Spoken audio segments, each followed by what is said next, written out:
Many thanks for choosing us. My name is Aisha Ibrahim. Police investigations have revealed that 6 of its men were allegedly involved in recent bullion van robberies. 2 of these policemen have been shot dead as the police attempted to effect their arrests. 4 bullion van robberies are currently the subject of painstaking investigations. Top among the 4 is the Jamestown attack, which led to the death of 1 driver and a police officer. The latest update reveals 5 other suspects are on the police wanted list. Here is Director General of Police Public Affairs Directorate DCO Kwesi Fore with details of the incident. He spoke with Winston Amwa on the Super Morning Show.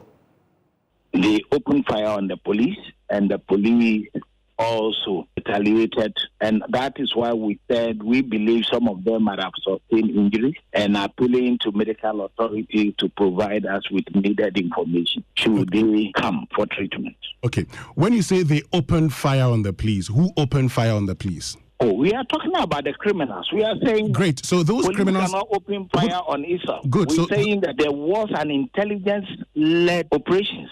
A field operations that the 2 sustained injuries. Finally, I just want this to be very clear. DCO Kwesi Fore, were they part of the police team that went to Borteman, or they were in Borteman, part of the criminals? We indicated that they were under arrest, and in the course of the special exercise at Borteman, they suffered injuries, sent to police hospital, and they passed on. So you took them to Borteman? But we were in the company of the police. Were you not wearing any protectives, these persons who went to, as part of the intelligence exercise? Let me say that it depends. Even if you are in a protective gear, it depends upon where the bullet hit.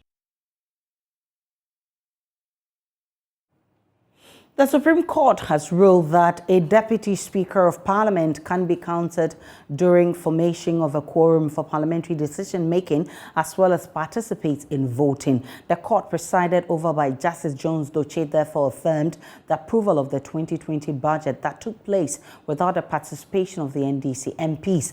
Private legal practitioner Justice Abdullahi filed the case against the Attorney General. He had asked the Supreme Court to interpret Articles 102, 104 of the 1992 Constitution and declare the action of the Deputy Speaker Joseph Obeng during the approval of the budget as unconstitutional. The court disagreed. We'll be hearing from court correspondent Joseph Obeng very soon. But first, let's hear the Attorney General on this.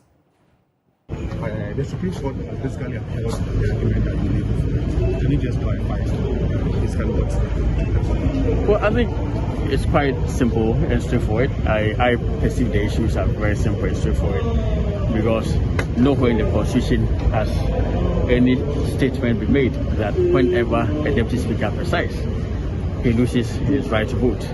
And indeed, as I indicated in submissions for the court, all the circumstances under which a member of Parliament will lose his right to vote have actually been spelled out in Article 104 itself.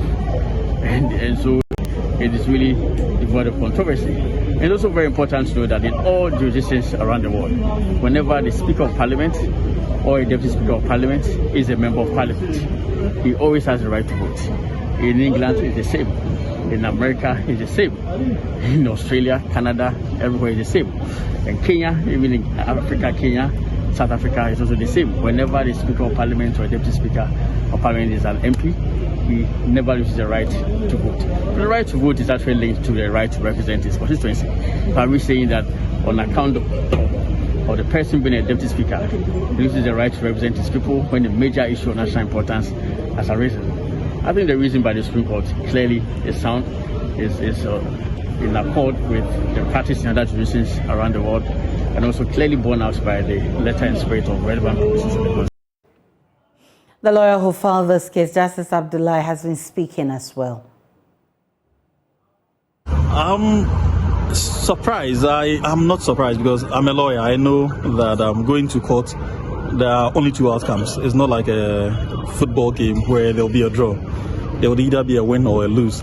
But in this case, I think there's actually no one lost because I think the Constitution wins, the people of Ghana win, and this is the best decision that I think we should have had. It puts clarity on the law, despite the fact that some of the reliefs that I was seeking were not obtained. But there's a far-reaching decision that has been made by the Supreme Court today, to the extent of striking out portions of the standing orders, and this is very good for all of us. It puts clarity on the rules of Parliament, and indeed, it makes all of us citizens. And I think I would probably use this opportunity to invite all of us to be participants in the democratic credentials of this country. We all have to play our roles to ensure that we get the best outcomes of our constitution. This is just one of the things that we'll be doing going forward to ensure that the difficult decisions in bringing the sort of cases to the Supreme Court for clarity to be put on some of the issues that borders on sometimes illegality are all put to the past. This is what we stand for, and this is what I am willing to I'm willing to do as a citizen of this country to ensure that our children and indeed our grandchildren live a better life in this country.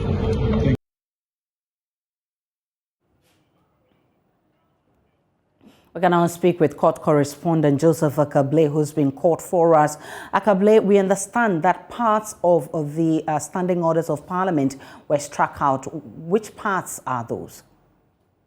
So specifically, Aisha, one part of the standing orders that reads that a deputy speaker or any other member presiding shall not retain his original vote while presiding. The Supreme Court says that this particular portion of the standing orders is unconstitutional and has therefore struck out that portion from the standing orders of Parliament. Substantively, the two main issues that it dealt with has to do with whether or not the deputy speaker or any other person presiding can form part of the one house required to form a quorum for parliamentary decision making. The court said that yes, the deputy speaker can be counted when form a quorum to make decisions. On the issue of whether or not the deputy speaker can vote and take part in the decision making, the court said yes, he can vote and take part in the decision making.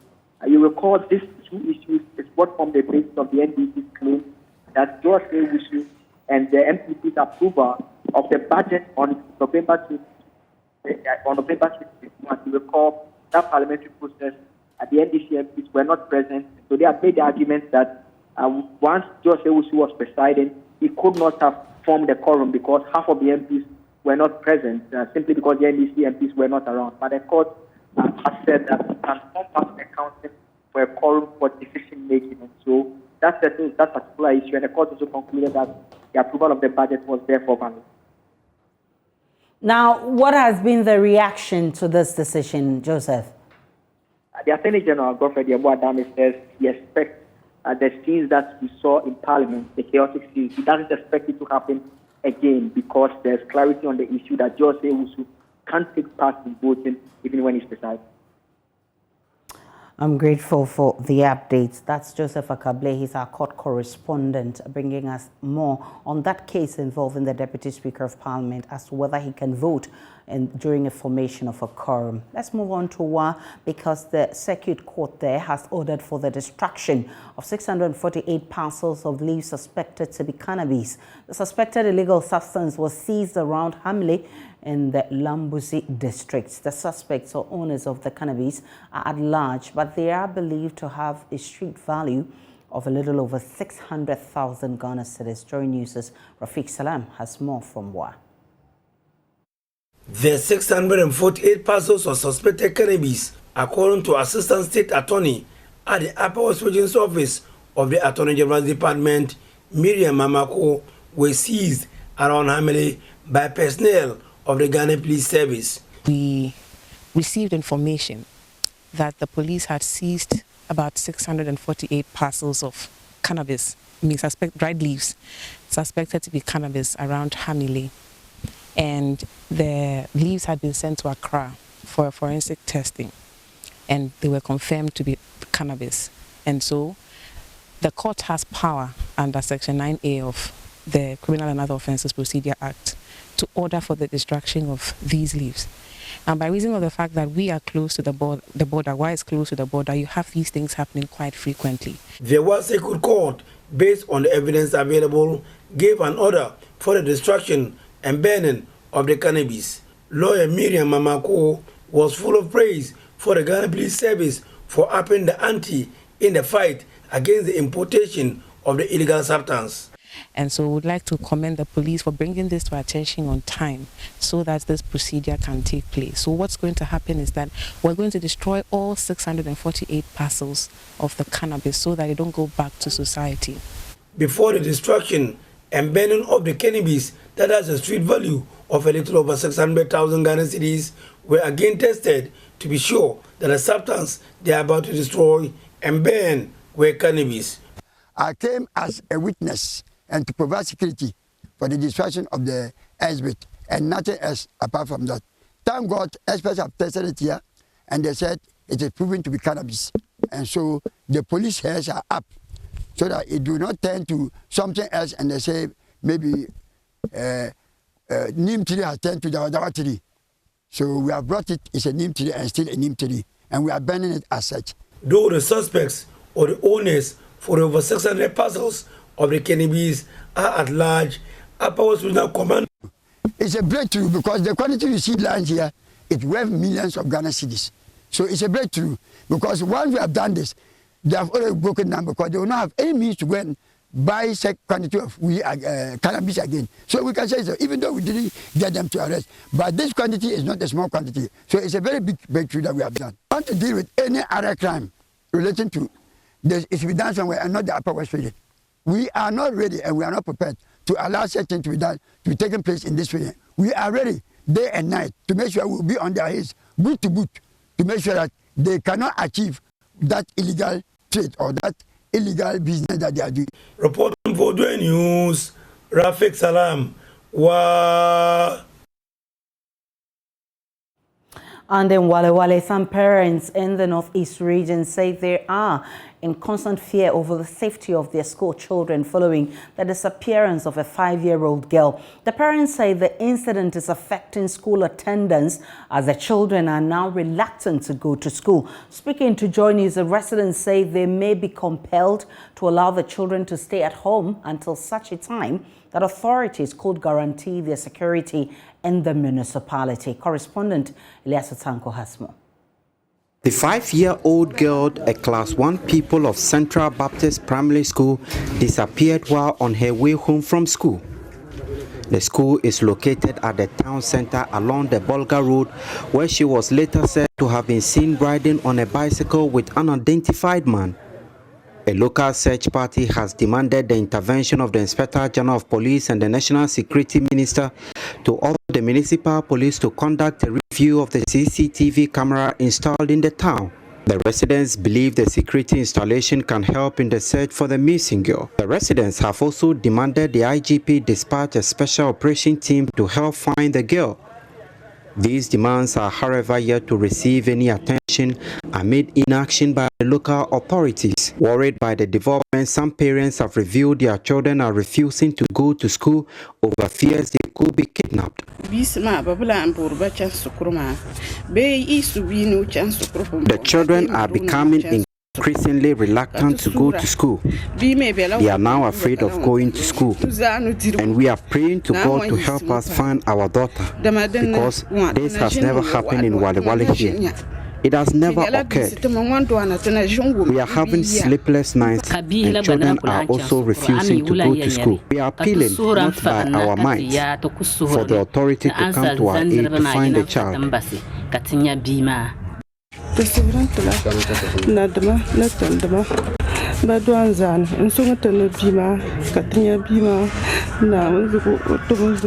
We are appealing in the name of God to our chiefs and opinion leaders to help us find the child. I am always scared when my child is not by my side, and because of that, the children no longer want to go to school.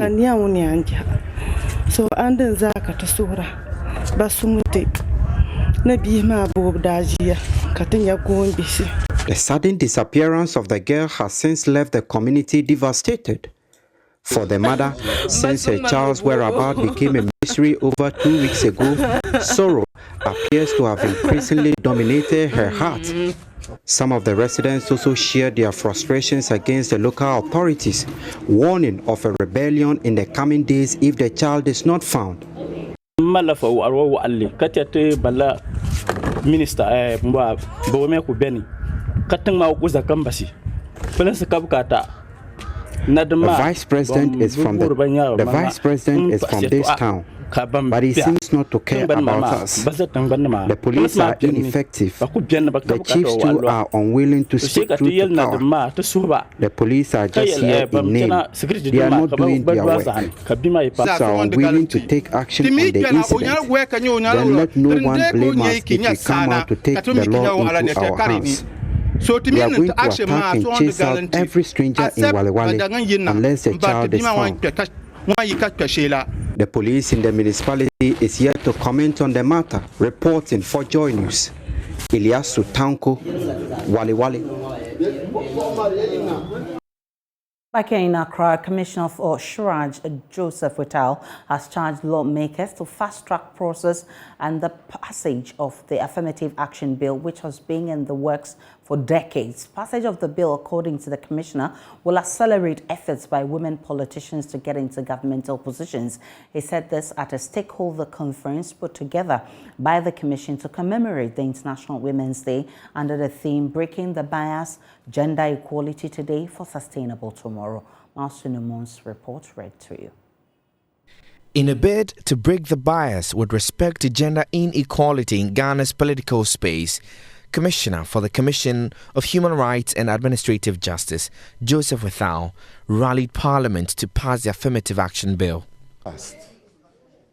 A lot of advantages will come. Real public sector high-level appointments even at any level will now be dictated by the percentage that the president must appoint between women and men at any given time.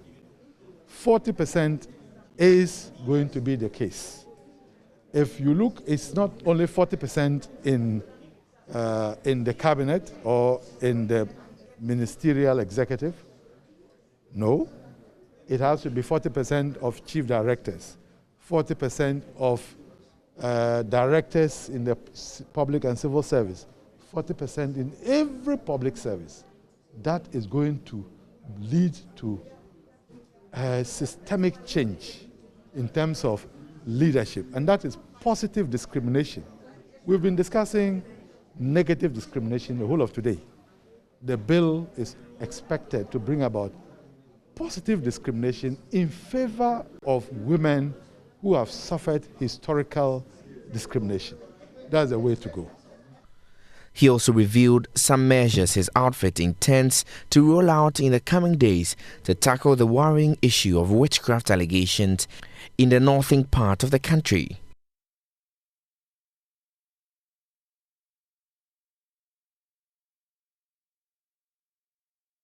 Violence against women. These are issues that should not be allowed to continue. What we're doing currently as a commission is the Access to Justice project, which is targeted at elderly women alleged to be witches in the northern regions of Ghana. We have just finished a baseline study which has been validated, and it's to be printed, and we're going to go all out to educate people on it. Now, what is so different about this baseline? The difference is that we talk about the attacks on witches and the fact that we should go, we should take them before the law courts and the rest. But when you go to the law courts, all the police and the Attorney General's office can do is to prefer charges of assault. It is not about a particular charge that is about witchcraft practice, soothsaying, and the attendant revelations that lead to the death of these people. So instead of using the normal criminal offenses under the criminal code, we have provided a body of evidence to convince Parliament and any other person who is interested in evidence-based decision-making that there is a lot going on, and then there's a need for a criminal amendment bill targeted at proscribing, one, the practice of putting or identifying women as witches. That leads to their death because they have to be beaten, as a special offense which is currently being sponsored by 3 members of parliament. Also speaking at the event, the Deputy Commissioner for Shraj, Mercy Labi, encouraged women to avail themselves for leadership roles. My message to all women is that surely we can come to the corridors of power, and we should encourage ourselves. We should stop backbiting ourselves, encourage ourselves. We should be determined that one day we shall make it. The Affirmative Action Bill seeks to address a history of systemic discrimination and exclusion of women and to encourage their efforts towards objectives, has been hanging for more than 2 decades. Mausi Numont report for Joy News. The Ghana Union of Traders Association, GUTA, says its members' businesses are struggling due to the rate of the cedi's depreciation, which almost doubled within just a week to 14.21% in March 2022. Its president, Dr. Joseph Obeng, is calling on government to consider pumping dollars from Ghana's external reserves to arrest the depreciation cedi, adding there is a need for government to undertake pragmatic measures to salvage the worsening situation. He spoke on PM Express. So the 7.6 that I put there is what you can actually get. Because now even the banks are quoting 7.45. And even that... Yes, even the Bank of Ghana today has crossed 7 cedis. Exactly. So that one make it very difficult for you to have the access. And so, from what things are going, if we do not do pragmatic effort to salvage the situation, you are saying that we pump in dollars. So government pumping dollars? Yeah. From what the prof said, government cannot afford to do that. No. Now we don't have any option. Because if you do not inspire confidence in the system now, to suggest that there's money available, people are going to buy and hoard this currency. They are going to trade in this currency. Speculation is going to be rife enough for it to be even worse. So they have no option than to inspire confidence. So you're saying government should pump some dollars into... Exactly. So that people who are trading in the dollar as business now, because they will buy the dollar and keep it. Because so that the value... I got what you're saying. So if government pumps the dollar, and people start realizing that the value is going to they will bring all quickly, and then it will, that's the most prudent way to do that. But an associate professor of finance at the University of Ghana Business School, Professor Godfred Brockman, has indicated if Ghana depletes part of its foreign reserves, it will be forced to go to the International Monetary Fund for support. So until we take certain drastic measures, right, to increase local content, 65 has lost approximately 99.9999%. Wow. Mathematically, we just can't get to 100% because once you depreciate something by 100%, it ceases to exist. Okay, and the situation has been made worse because of lack of predictability in the 2022 budget, right? So there isn't any clear fiscal sustainability path that government has outlined in the 2022 budget that gives comfort and confidence to investors. And you know why? Because when you see the foreign dominance in your economy like this, your policy communication must generate confidence. If you look at the template that Ghana sent to the IMF in 1965, under the watch of Dr. Kwame Nkrumah, we had and which is a reflective of what happens over the years, and you can compare that also to the template we sent to the IMF in 2014, actually, for the program that was approved in 2015. You see what runs through. There's only one thing left, which is keeping us from going to the IMF right now, and that has to do with the depreciation of the cedi. And if Bank of Ghana decide to fight that, it will burn through our international reserves. Yeah. Then once your international reserves deplete to a certain level, you have no choice than to go to the IMF in an ambulance. Professor Godfred Brockman is an associate professor of finance from the University of Business. University of Ghana Business School. We can now go to Parliament and pick reactions of the minority on the Supreme Court ruling on whether or not a deputy speaker can vote during formation of quorum in the House. Parker Wilson is our man in Parliament. Parker, how has the minority been reacting to this ruling from the Supreme Court? Aisha, it is pretty much clear that the minority is shocked and surprised and also disappointed with the ruling of the Apex Court. The minority believes that what the court has done is to interfere in parliamentary practice and parliamentary procedure. Again, they believe it is a judicial support for the approval of the e-levy, because according to the minority, they do not understand why the Constitution, Article 102, is clear on what a quorum is, that apart from the person presiding, and members of the House can come forward. And yet, the Supreme Court judges overlooked that and ruled against the minority, or perhaps ruled in favor of the first and second deputy speakers voting during a decision in the House. So they say that going forward, they will not recognize the first and second deputy speaker, basically because now they will be seen as members of parliament and not speakers.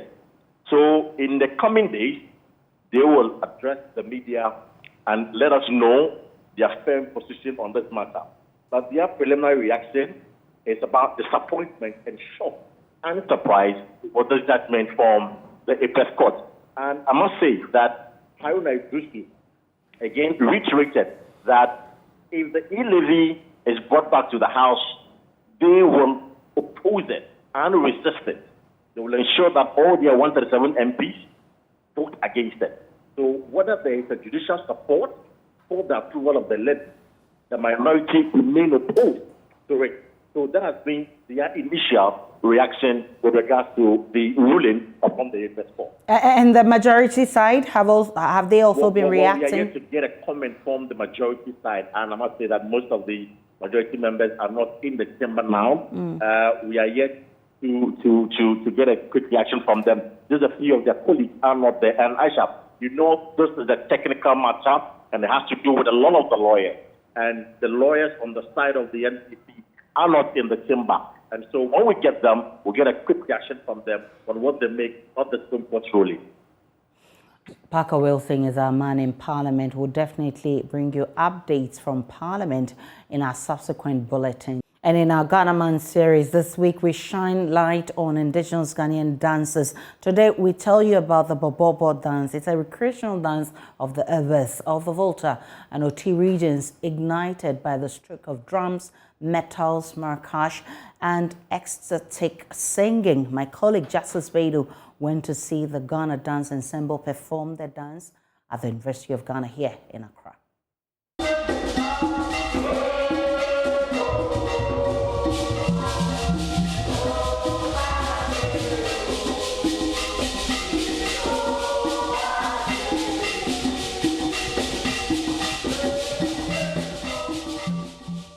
My name is Dr. Na Hago. I am a lecturer at the Department of Dance Studies, and I'm also the artistic director for Ghana Dance Ensemble, which is the first and foremost national dance company of Ghana. It was established. Bobo simply means bend, bobo, go down and bend. It came out of the result of popular dance. It was derived from beats of kokoma dance and then music and then high life and all those kind of things. So these are derivatives, okay? And the community picked it up and then introduced the drums to it. And so it became, over a period of time, it transited from becoming a popular dance into a traditional dance.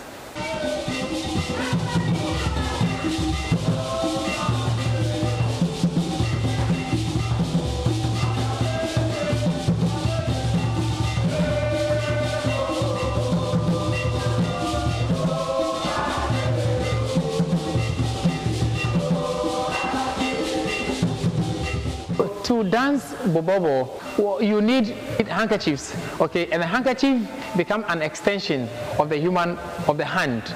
So it's almost like you are coiling, okay, or you are twirling your hands. You are holding two ends of the handkerchief, and then you are turning them inside out like a fan.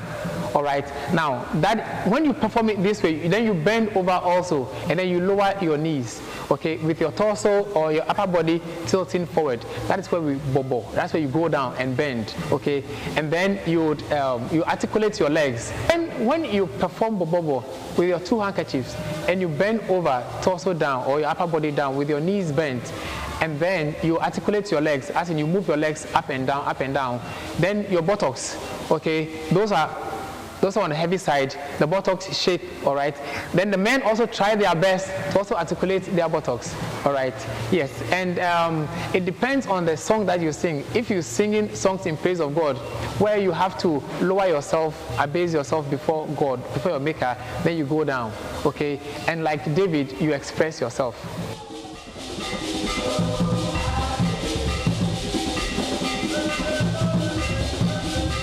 That when you start playing the drums, these drums speak our languages. These drums speak our aspirations, our ethos. Okay, so the more often that we play, compared to electronic music, the drum music and dance performances tend to stay longer, and sometimes, depending on how good it was composed, it transcends the popularity in becoming a traditional dance.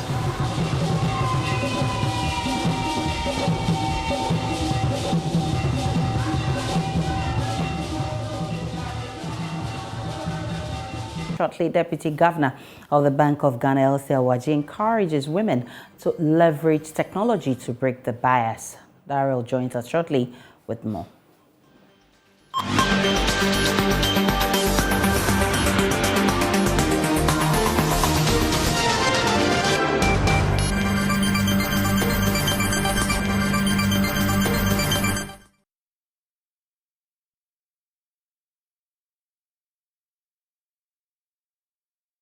Hello, welcome to Business. My name is Daryl Kwao. Second Deputy Governor of the Bank of Ghana, Elsie Awaji, has encouraged women to leverage technology to break the digital bias. According to her, there are vast opportunities in the digital space women can take advantage of. This, she believes, will increase women's participation in the fourth industrial revolution, as well as increase economic participation of women. She was speaking at the International Women's Day Dialogue organized by the United Nations Capital Development Fund and the Bank of Ghana.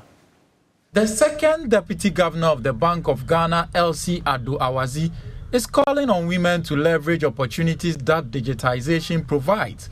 Speaking at the International Women's Day Dialogue, organized by the United Nations Capital Development Fund and the Bank of Ghana, she emphasized that digitization is the surest way to bridge gender equality gap. If we're going to be able to achieve SDG 5 on gender equality and women's empowerment, we need to leverage the power of technology. There are vast opportunities for women to advance themselves through online education and skills acquisition, access to telemedicine, increased trading in goods and services with more digital payment options. So a woman in the village can sit in her bedroom and sell something using mobile money as a payment channel.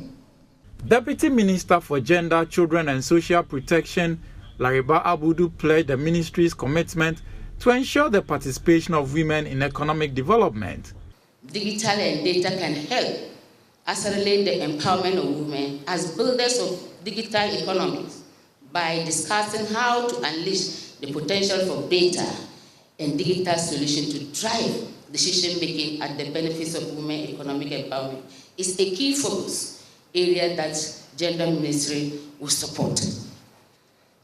From today, the Ministry of Gender, Children and Social Protection would commit to supporting the coalition of the will between public and private sector to increase women participation in workforce and leadership to drive digital economic ecosystem.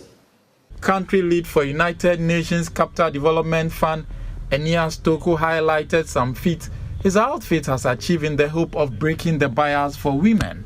UNCDF is implementing tailored actions to improve the access and usage of financial services, with a particular focus on vulnerable women as one of the key target group of beneficiaries. In order to promote sustainability and efficiencies with the proposed intervention, UNCDF is using a human-centered design approach to develop financial and digital services to start from women's needs.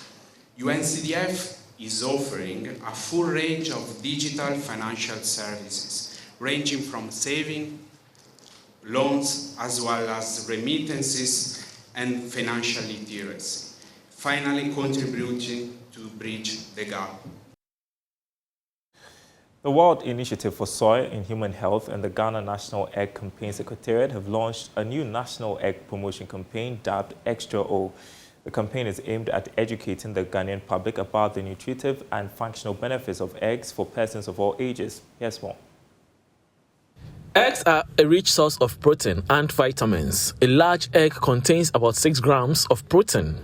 The launch of the Extra O campaign was planned to coincide with the 2022 International Women's Day. Here's coordinator for Ghana National Eggs Campaign Secretariat, Comfort Echampo, highlighting some benefits of egg consumption. Now, a cooked egg is 150, 150 pesos, or 120 pesos. So the person, the consumer, will just calculate and see, well, let me buy cocoa and its accompaniment, and I will be okay. So people are shunning away from the consumption of eggs, and that is why we want to do this extraordinary campaign. We want to entice people, we want to encourage people to eat more eggs, because it's better to eat that expensive egg and stay healthy than to eat something else and go sick. And the money in the end that you use for the hospital treatment will be more than if you bought that egg. Project lead for Extra O at the Little Cow Consulting Limited, Ndidi Fojuo, explains the rationale behind the campaign. We launched today to coincide with International Women's Day celebrations with women partner groups like Awafa N, Awia Agri House, Webback, and GNext, because we saw it as a good opportunity to bring our campaign's message, Extra O Nutrition for All, to the women especially, because of the many misconceptions that shroud egg consumption. So we thought it best to come here today to coordinate efforts with these women groups to educate everyone present about the benefits of egg in your diets. To address some of the misconceptions, we had a trained nutrition officer do that, and also share educational material that speaks to the benefits. Our president for women in poultry value chain, Dr. Victoria Nogbe, is calling for sustainable resources by government to quickly address challenges that arise in the agri sector. Our team is on the gender equality today for sustainable tomorrow. We think that if men and women are working together, we'll have a sustainable economy. So for us in the animal production sector, we're asking that we want a Ghana where there will be equitable distribution of resources, where women can also get resources to do their business. We want an environment where policies will favor women also to work.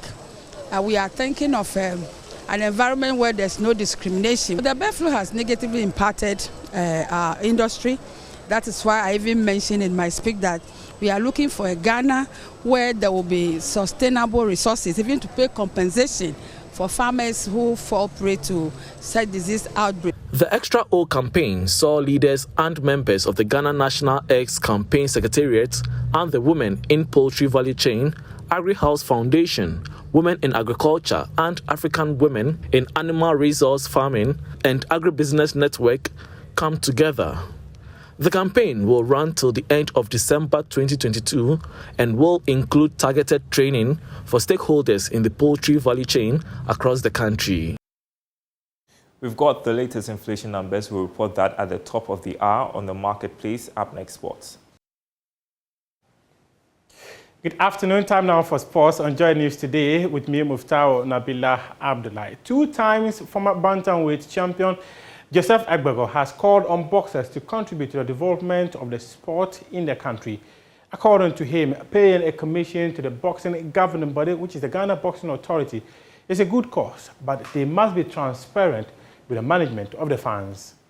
Ghana Boxing Authority is a platform for all of us. Whenever we go to professional boxing, they are able to make things contribution to the Ghana Boxing Authority. That way, they will also be able to work. They will also be able to use that funds to be able to do other things that will support the sport. So I believe every fighter should be able to, make sure they always contribute to that whenever they fight outside, whenever they make money. And also, I also challenge the GMB as well to also make sure that they are also working for the boxers. They are also pushing for the boxers. We always have to, go out there, push with the rankings, push with a lot of stuff. Make sure we are working for the boxers. You know, boxing is very, very tough. And sometimes some fighters, after their fights, when they have to pay for such a distance, they look at, how they've gone through that tough time, and they also compare what is the GBA doing for them, and some of them feel like GBA is not doing anything for them. To football now, and the Black Stars technical team is expected to release the code for the clash against Nigeria in the 2022 World Cup qualifiers playoff later this week. Recent Ghana scores have been dominated by foreign-based players in a stark contrast to the call-ups in the 90s and early 2000s. The team had 5 home-based players at the African Cup of Nations, which was staged in Cameroon between January and February this year. And Member of Parliament for Tano North, Frida Prempe, wants more local players to be invited into the senior national team. How long can this country continue to spend money on the players on our teams, and how long will they continue to disappoint Ghanaians? How are we preparing the female teams, the princesses, the black queens? Yes, we've not lost it all. In some other disciplines, we are doing well, we are doing much better. But football is becoming a problem. We are investing in football, but the outcome hasn't been good so far. The local players in this country are also yearning to also be called. They are yearning to go professional. So why don't you also use most of our local players who are equally good, so that they will play their hearts out, than always inviting the professionals who would always want to take care of themselves so that they don't hurt themselves. We should have a blend of the two. I want to appeal to the FA, to the Ministry of Youth and Sports, to also consider the call to play their hearts out for this country. That's your sport for now, but we do have more sports stories on myjoyonline.com. I am Muftau Nabila Ablai. Up next is World News. Showbiz Kwame Eugene and Kitty over the weekend perform at the O2 Indigo, and they have spoken about the need for bigger venues in the coming years.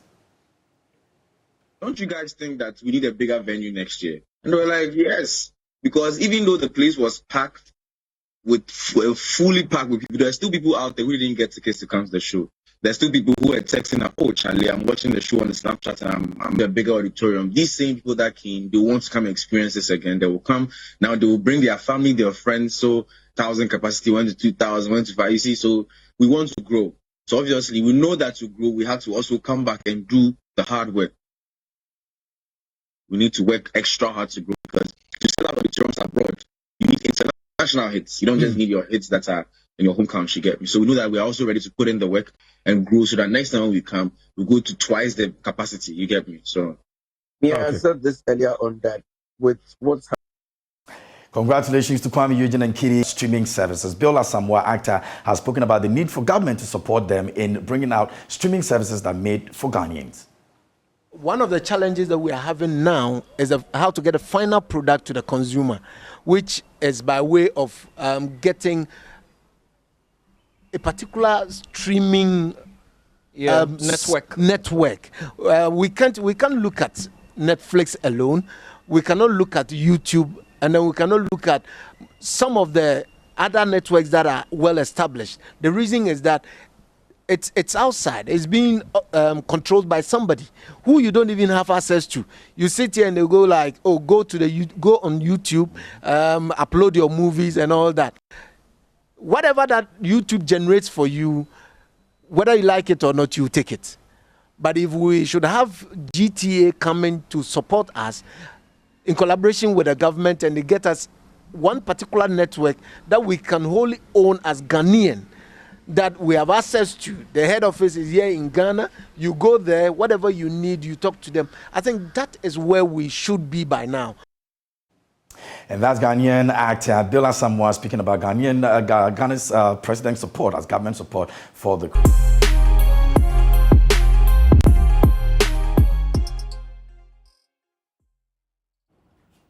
And as I wrap up the bulletin this afternoon, my name is Aisha Ibrahim. Many thanks for watching. Log on to myjohnline.com. You'll find updates of all the developing stories. Enjoy the rest of our programs.